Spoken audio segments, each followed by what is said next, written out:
मैं बताता हूँ, एक गांव में एक पहलवान आ गया एक दिन, तो गांव में कोई पहलवान नहीं लड़ने के लिए। बोले क्या करेंगे, गांव की नाक कटेगी। तो बोले चलो सिंगला साहब से पूछते हैं। सिंगला साहब बैठे हुए, बोले गांव में पहलवान आया। बोले मैं क्या करूँगा।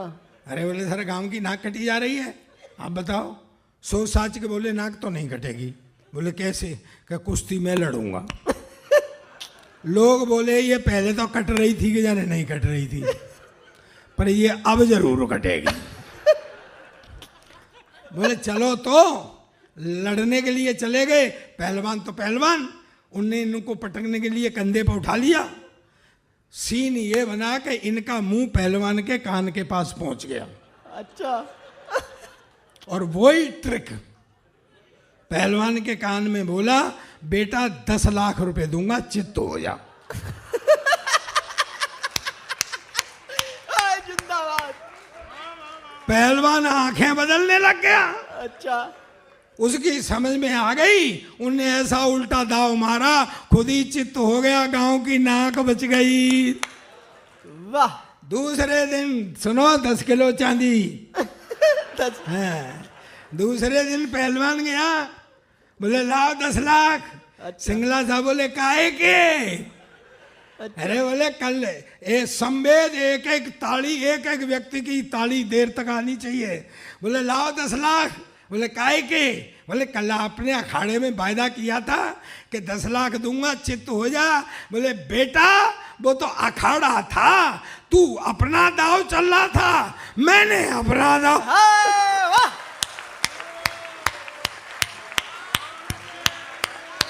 जिंदाबाद। क्या दाव चला है दद्दू, जिंदाबाद। अब तो समझ गया 10 किलो नहीं है, वो दाव चल रहे थे। मेरा रोज लगता है। तुम्हारी जैसे चमचागिरी नहीं करता हूं मैं टिच्चुओं की। मैं चमचागिरी करता हूं बड़े देवों की। जिंदाबाद। बैठ जा, फोटो नहीं आएगा, मैंने अपना स्विच ऑफ कर लिया है। ये लड़की आई, प्यार मोहब्बत हमारे जमाने में भी होती थी। ताऊ जी कहते क्यों नहीं हो, होती थी ना। हाँ भैया, हमारे जमाने में तो शादी से पहले लड़की नहीं दिखाते थे, क्यों सिंगला साहब हैं। अब तो शादी से ही पहले सब कुछ हो जाता है, बेचारी शादी रह जाती है करने के लिए। हाँ? ऐसा पैकेज मिला करते थे।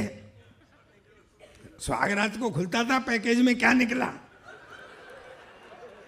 मेरी शादी हुई, पैकेज खोला, हेडलाइट का एक बल्ब फ्यूज।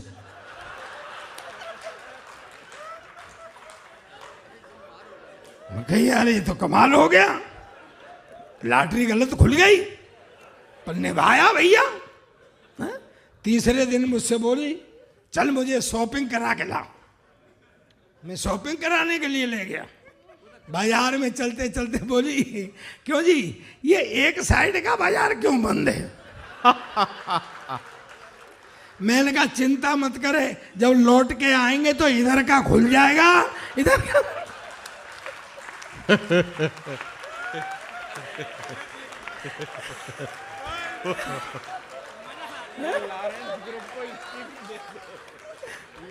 अरे बड़े एक दिन तो बड़े लाड़ में आ गई। बोले जी मेरा और आपका हाँ भैया 7 जन्म का साथ है। मैं कही 7 तो तू भले ही 8 जन्म का रख ले, पर अगली बार ये बल्ब बदलवा के आना।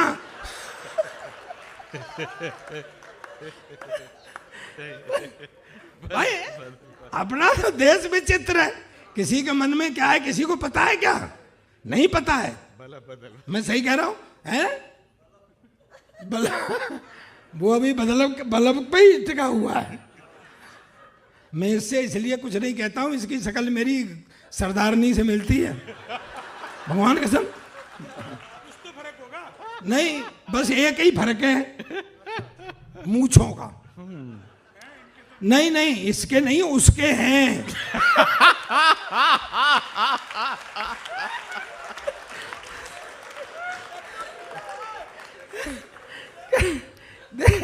देश विचित्र, किसी के मन में क्या है किसी को पता है क्या सिंगला साहब?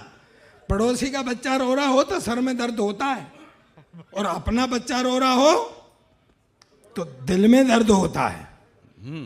हूं नहीं सुन, अपनी बीवी रो रही हो तो सर में दर्द होता है।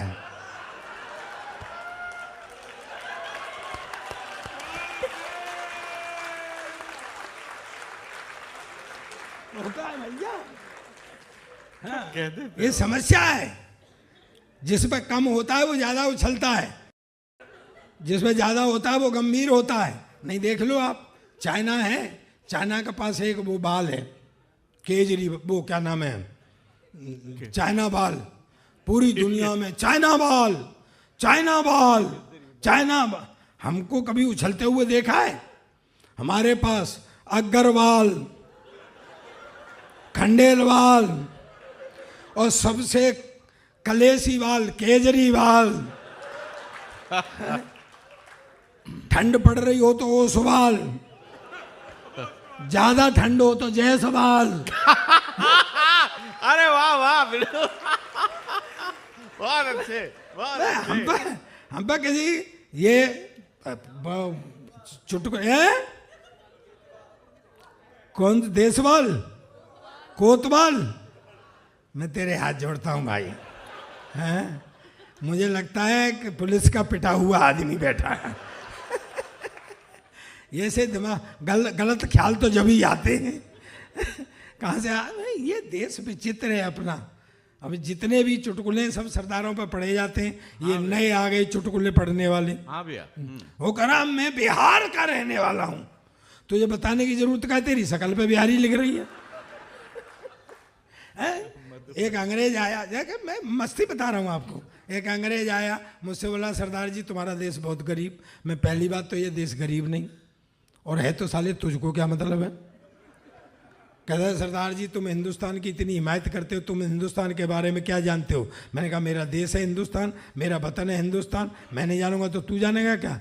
बोले बताओ तुम्हारा राष्ट्रीय पक्षी। मैंने कहा मोर। बोले राष्ट्रीय पशु। मैंने कहा शेर। बोले राष्ट्रीय झंडा। मैंने कहा तिरंगा। बोले हाँ तुम फंस गए ना, उसमें 3 रंग होते हैं, ऊपर सैफरन कलर केसरिया हिंदू का, सफ़ेद क्रिश्चियन का, हरा मुसलमान का, तुम तो सिख है, तुम्हारा झंडे में क्या है। और मैं क्या उल्लू के पट्टे अंग्रेज, तुझे कौन समझाए, ये जो झंडे में डंडा है क्या ये साले तेरे बाप का है क्या कह देते हो आप। वाह वाह। लेकिन एक व्यंग पढ़ता हूं दोस्तों, यहाँ राजनीति के लोग बैठे हों तो बैठे रहें।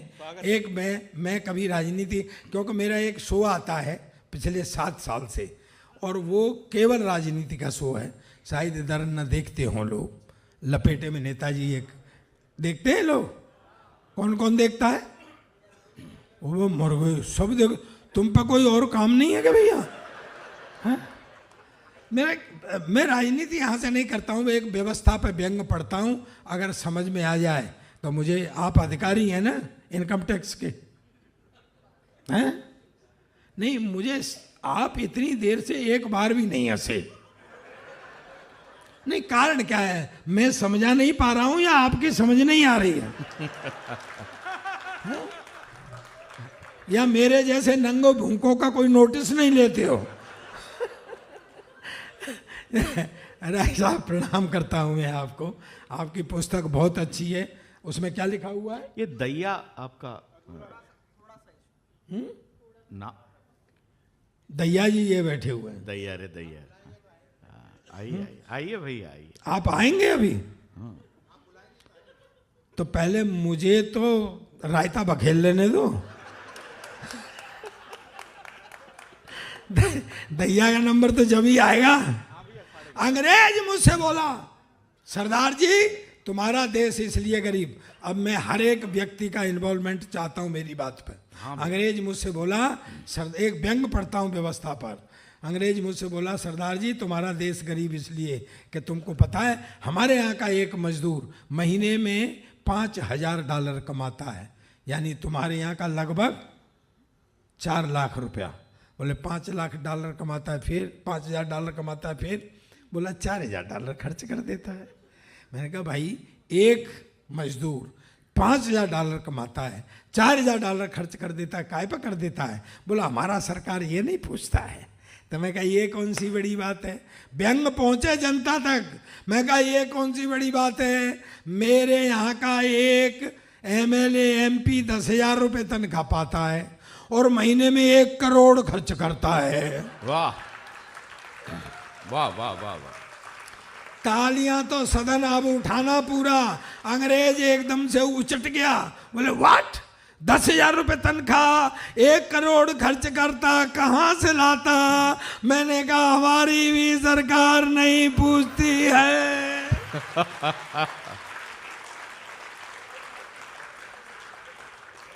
मैं मातृशक्ति को प्रणाम करता हूँ। आपका बहुत अच्छा इन्वॉल्वमेंट है, नाराज मत में होना। ये पूरी दुनिया भगवान ने बनाई, आराम किया, फिर नदी नाले पेड़ पौधे सब सामान बनाया, फिर आराम किया। फिर भगवान ने आदमी बनाया, फिर आराम किया। फिर भगवान ने औरत बनाई, न तब से साले आदमी ने आराम किया न भगवान ने। ये समापन करूं?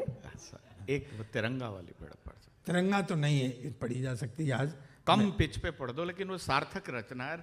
इस परिवेश में वो पढ़ी जानी चाहिए। अगर आपका मन हो तो बाकी में नहीं कम लो, कोई बात नहीं, डॉक्टर ने मना किया, कोई बात नहीं, जो आपका मन करे। ये आदमी मुझे फंसाने घूम रहा है। नहीं, डॉक्टर ने वाकई मना किया है। मेरा प्रॉब्लम है, मेरे गले में प्रॉब्लम हो गई थी। वो तो आपका ये प्यार है, तो बैठी सच में आपका प्यार है। ये आदमी बताऊं क्या है? एक वो रीछ जो है बैठा हुआ सिगरेट पी रहा था। एक रीछ बैठा हुआ सिगरेट पी रहा था, तो एक बंदर आया, बोले क्या धुआं धक्कड़ कर रखा है, वातावरण देख, वातावरण को साफ करते हैं, चल तो ये ठंडी हवा में जंगल घुमा के लाता हूँ, फेंक। तो उसने वो सिगरेट फेंक दी। बोले बात तो सही कह रहा है यार। तो चल गया उसके संग में। आगे एक टाइगर बैठा हुआ था, वो अपना पैग लगा रहा। बोले क्या है यार, दारू धक्कड़ में लग रहा है, फेफड़े खराब हो, किडनी खराब हो, चल वातावरण शुद्ध करके आते, तो ये घुमा के लाता हूँ। सुनो भाई, अरे बात मत करो आपस में, हाँ, और इससे से बेसेकर नहीं करनी है, क्योंकि फीलिंग मुझे ये आती है कि मेरी घरवाली से कोई बात कर रहा है। अबे दूसरे तो वो टाइगर बोला यार बात सही कह रहा है। उन्हें भी वो दारू वारू फेंकी, संग चल दिया। आगे वो शेर जो है वो हुक्का पी रहा बैठा हुआ। हाँ, तो उनने कही, बंदर बोला क्या हुक्के बुक्के में लगे हुए, धुआं उड़ा रहे, नीचे पानी गुड़ुर गुड़ुर गुड़ुर, ये क्या है? चल वातावरण बहुत शुद्ध होगा, चल मेरे संग, तो ये जंगल घुमा के लाता हूँ, ठंडी हवा। शेर ने 2 दिए उसके कान पे, वहां जाके गिरा। तो वो टाइगर और वो रीछ बोले साहब कितनी बढ़िया बात कह रहा था, आपने इसको कूट दिया। बोले साला सुल्फे की चिलम लगा के आ रहा था है, कल 3 घंटे मुझे भी जंगल में घुमाया है इसने। ये सुल्फे की चिलम वाला ये है, हमको घुमा रहा है जंगल में।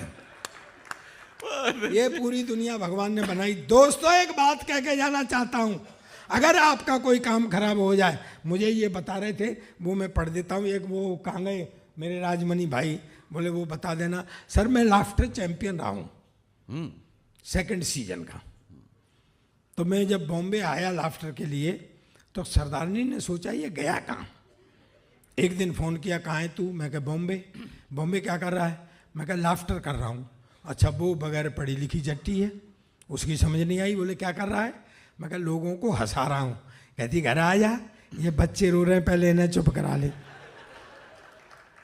जब मैं लाफ्टर चैंपियन बना तो मुझे जर्मनी से एक फ़ोन आया कि यहाँ आओ और हंसाओ। मैं कहा यार मेरे को जर्मन तो आती नहीं है, मैं कैसे हंसाऊँ? तो वो हमारा सुरेंद्र है ना, सुरेंद्र, तबड़ तबड़ तबड़, कौन कौन जानता है भाई साहब? इनको भी सभी सरदार एक जैसे ही लगते हैं। तो वो जाके आया था जर्मनी। मैंने कहा सुरेंद्र जर्मन? बोले कुछ नहीं पाजी, थोड़ा सा लंबा कर दो, जर्मन हो जाती है। मैं कहा कैसे? कि जैसे मैं कहूँ पाजी तुम्हारा की हाल है। मैं कहा जर्मन? कहता पाजी तुम्हारा की हाल है। हो गई? बोले हाँ, थोड़ा सा लंबा कर दो, जर्मन हो जाती है। मैं इसी के भरोसे जर्मनी चला गया। मैं वहाँ उतरा, सामने एक रेस्टोरेंट था, मैं कुछ खा लूँगा और जर्मन भी टेस्ट हो जाएगी। मेरे पास बैरा आया, मैं कहा मेरे लिए एक गिलास पानी ला। वो पानी ले आया। अबे मैं कहा गुरु जर्मन तो चल गई। मैं कहा मेरे लिए एक पिज़्ज़ा ला। वो पिज़्ज़ा ले आया। मैं कहा गुरु यही है जर्मन। मैं बैठ के खाने लगा तो वो ऐसे खड़ा हुआ था काउंटर के पास, वहीं से मेरी तरफ देख के बोला सरदार जी आपको और क्या चाहिए। साला मुझे कुछ शक हुआ। मैं कहा तू इधर आ। मैं तू कहाँ का रहने वाला है? कहता मैं बठिंडे का। वाह प्रताप भाई, बहुत अच्छा। गुरु इसका असली पंच तो अब है। ओ मैं कहा फिर हम जर्मन में बातें क्यों कर। थैंक यू वेरी मच दोस्तों। एक बात कह के जाना चाहता हूँ, अगर आपका जीवन में कभी कोई काम खराब हो जाए तो हमें पकड़ लेना, हम एडिक्ट हैं। ये शंभू एडिक्ट है, ये लड़का, ये मेरा जीजा लगता है, ये हम जब इतनी मस्ती कर रहे हैं, मैं सही कह रहा हूँ, मेरी बड़ी छोटी बहन है इनके लिए। तो ये हम लोग एडिक्ट हैं सर, हम नशेबाज हैं, हमको नशा है। और हमारा नशा ये है कि हम आपके होठों पर मुस्कुराहट देखना चाहते हैं। वाह वाह। आपके होठों पर हंसी देखना चाहते हैं, ये हमारा नशा है। एक बात कह के जाना चाहता हूँ, आपका जीवन में कोई काम खराब हो जाए मुझे पकड़ लेना, सरदार जी आप झूठ बोल के गए थे लेकिन मेरी बात आप जीवन में साथ रखेंगे। मैं आज गारंटी दे के जा रहा हूँ कि यहाँ पर सब बुद्धिमान लोग बैठे हुए हैं, आपका जीवन में कोई काम खराब नहीं होगा। शर्त यह है, ताली बजा के मुझे बताना मेरी बात आप साथ रखेंगे। ये दोस्तों बंद होठ समस्या की उपेक्षा करते हैं, काम खराब नहीं होगा, मेरी बात आप साथ रखेंगे तो। बंद होठ समस्या की उपेक्षा करते हैं पर हंसते हुए होठ समस्या का समाधान करते हैं। वाह वाह प्रताप भाई, वाह वाह, क्या बात है, क्या बात, क्या बात। भगवान ने दुनिया बना ली, सोचा नाम और जीवों को काम बांटा जाए। इधर जीव खड़े, इधर भगवान बैठे। उन्होंने पहले बोला सुन भाई, बोले हाँ जी। भगवान ने सोचा ढीला ही है यार, जा तेरा नाम आज से गधा। धरती पर जा, रूखा सूखा खाना, मुंह लटकाए रहना, 24 घंटे काम करना, शिकायत भी नहीं करना, चल तेरी उम्र 50 साल। गधा बोला जी रूखा सूखा खाना, मुंह लटकाए रहना, शिकायत भी करना नहीं, 24 घंटे काम, मेरे बस का रोग नहीं है, मेरी तो आधी कर दो। भगवान ने कहा ठीक है जा। दूसरे को बोला सुन भाई, बोले तेरा नाम आज से कुत्ता, जा धरती पर जा, आदमी की रखवाली कर, वफादारी कर, जो उससे बचे उसको खाना, तेरी उम्र 25 साल। कुत्ता बोला जी रखवाली, वफादारी, बचा हुआ खाना मेरे बस का रोग नहीं है, मेरी भी आदि कर दो। तीसरे को बुलाया, कूदता हुआ आया, बोले जा तेरा नाम आज से बंदर, इस डाली से इस डाली, इस डाली से इस डाली, जो कोई फल फ्रूट फेंक करके दे दे खा लेना, नहीं मस्त रहना, तेरी उम्र 20 साल। बंदर बोला जी मेरी भी भागदौड़ ज़्यादा ही है, मेरी भी आधी कर दो। एक रह गया। भगवान ने कहा सुन भाई, बोले यस सर। भगवान बोले ये तो अंग्रेजी बोल रहा। बोले इधर आओ, बोले बोलो सर। बोला बोलो सर। बोले जा धरती का राज दिया, तेरा नाम आज से आदमी। बोले ओके सर। बोले जा धरती पर जा, ऐश कर, egg leg peg dance bar beer में जा, मस्ती कर, धरती का राजभोग, तेरी उम्र 30 साल। आदमी बोला भगवान तेरा दिमाग खराब हो गया है, भगवान ने कही क्यों? बोले इतनी सब चीज़ें भोगने के लिए उम्र 30 साल, 30 साल में तो इन सब का एड्रेस भी नहीं मिलेगा। उम्र ज़्यादा दो। भगवान ने कहा उम्र ख़त्म है। झगड़ा होने लगा। भगवान ने कहा झगड़े मत, हाँ कुछ जीव अपनी उम्र छोड़ गए, चाहिए तो ले जा। ये लालची आदमी दोस्तों उन बची हुई जीवों की उम्र लेकर के नीचे आ गए। 30 साल तक आदमी राय साहब इनकम टैक्स वाले हो, 30 साल तक आदमी अपनी जिंदगी जीता है जो भगवान ने दी थी। इसके बाद उसकी शादी हो जाती है। पैसा रात दिन गधे की तरह लगा रहता, बाहर वैसे नहीं बोलता, घर में भी नहीं बोलने देती। जो रूखा सूखा बना के देती है खाता है, तब वो गधे की जिंदगी जीता है। फिर बच्चे हो जाते हैं, उनकी सेवा शुश्रूषा पढ़ाई लिखाई, जो बच्चों से बचता है उसे पहनता है, जो बच्चों से बचता है उसे खाता है, तब वफादारी की यानी कुत्ते की जिंदगी जीता है।